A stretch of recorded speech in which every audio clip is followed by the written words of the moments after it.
ថ្ងៃនេះខ្ញុំមកនិទានរឿងជាភាសាអង់គ្លេសនិងខ្មែរវាអាចផ្ដល់ផលប្រយោជន៍ដល់ការសិក្សារបស់បងប្អូនរឿងស្លាប់សត្វស្លាប The Bird ខ្ញុំនិទានជាភាសាអង់គ្លេស There was a flock of birds that living on a sick tree. One day the leader of birds noticed that when there was wind,It makes the branch of the tree grasp each other. This great spark that fell down on the dead leaf. It could cause a fire. And then he told this to his member. After telling this,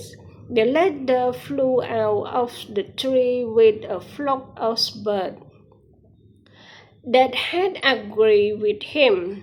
For the birds that were left, when they had seen like this, they laughed at the leader and said, being in picnic with the small thing, don't be stupid. Everyone, the leader had just seen a drop of silver.He assumed that it has a crocodile. After speaking, they burst out laughing at the same time. The fire burned brightly in the forest. Because of the flame and smoke, the birds were frightened and bewildered.They could not find the way to escape.So that they were killed by flame and death. The bird that followed the leader could live for the rest of their life. ខ្ញុំនិទានជាភាសាខ្មែររឿងសត្វស្លាបនៅលើដើមឈើសុកទ្រុបមួយមានហ្វូងបក្សីមួយហ្វូងរស់នៅថ្ងៃមួយមេហ្វូងបក្សីសង្កេតឃើញថាពេលមានខ្យល់បក់ម្ដងនាំឲ្យមែកឈើកូតគ្នាធ្លាក់ផ្កាភ្លើងមកលើស្លឹកឈើងាប់ធ្វើឲ្យភ្លើងឆេះព្រៃបានឃើញហេតុនេះមេហ្វូងបក្សីក៏ពិចារណាថារដូវនេះជារដូវប្រាំងរីងស្ងួតផ្កាភ្លើងនេះនឹងបណ្ដាលឲ្យឆេះព្រៃនេះមិនខានទេទៅប្រាប់សេចក្តីនោះទៅហ្វូងបក្សីលុះប្រាប់ហើយមេហ្វូងក៏បាននាំហ្វូងបក្សីមួយចំនួនធំដែលយល់ឃើញស្របគ្នាហើរ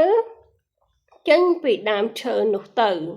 រីឯបក្សីដែលនៅសេសសល់ពេលឃើញដូចនោះក៏នាំគ្នាចំអកថាគ្រាន់អីចឹងសោះក៏នាំគ្នាផ្អើលឆោឡោដែរកុំឆោតពេកពួកយើងគាត់នឹងសំបីតែទឹកមាត់មួយដំណក់ក៏មើលឃើញមានក្រពើដែរពោលរួចហើយពួកគេក៏នាំគ្នាសើចអើងកងឡើងស្រាប់ពេលនោះស្រាប់តែភ្លើងព្រៃឆាបឆេះសន្ធោសន្ធៅឡើងពេញព្រៃទាំងមូលផ្សែងនិងអណ្ដាតភ្លើងបានឆេះខ្មៅងងឹតបណ្ដាលឲ្យសត្វទាំងនោះផិតភ័យស្រឡាំងកាំងរកច្រកហើរចេញពីទីនោះមិនរួចក៏ត្រូវអណ្ដាតភ្លើងឆេះស្លាប់នៅកន្លែងនោះទៅរីឯបក្សីដែលហើរចេញតាមមេហ្វូងនោះក៏រស់រៀនមានជីវិតរហូតមកគំនិតអប់រំអន្តរាយតែងកើតឡើងពេលមនុស្សភ្លេចខ្លួនត្រូវត្រៀមខ្លួនដោះស្រាយមុនពេលដែលមានបញ្ហាកុំចាំដល់មានបញ្ហាចាំដោះស្រាយ Being ready for solving the upcoming problem. Do not wait until the problem comes and find the solution later. ការគិតទុកមុនធ្វើប្រសើរជាងការធ្វើដោយមិនបានគិតPlanning to do something is better than doing something without any plan. មិនត្រូវមើលងាយស្ថានភាពទេព្រោះថា សូម្បីតែពស់ពឹសតូចក៏អាចចឹក មនុស្សស្លាប់ដែរ Don't look down the situation even a small poisonous snake can kill you អរគុណបងប្អូនអរគុណមិត្តភ័ក្តិបងប្អូនសូមជួយ subscribe ក្នុង channel YouTube ខ្ញុំមួយផងទុកជាការលើកទឹកចិត្តដល់ខ្ញុំក្នុងការផលិតវីដេអូជូនចំពោះមិត្តភ័ក្តិបងប្អូនរាល់អត្ថបទលើកទឹកចិត្តនិងរឿងនិទានខ្ញុំដាក់នៅក្នុង channel YouTube ទាំងអស់សូមអរគុណ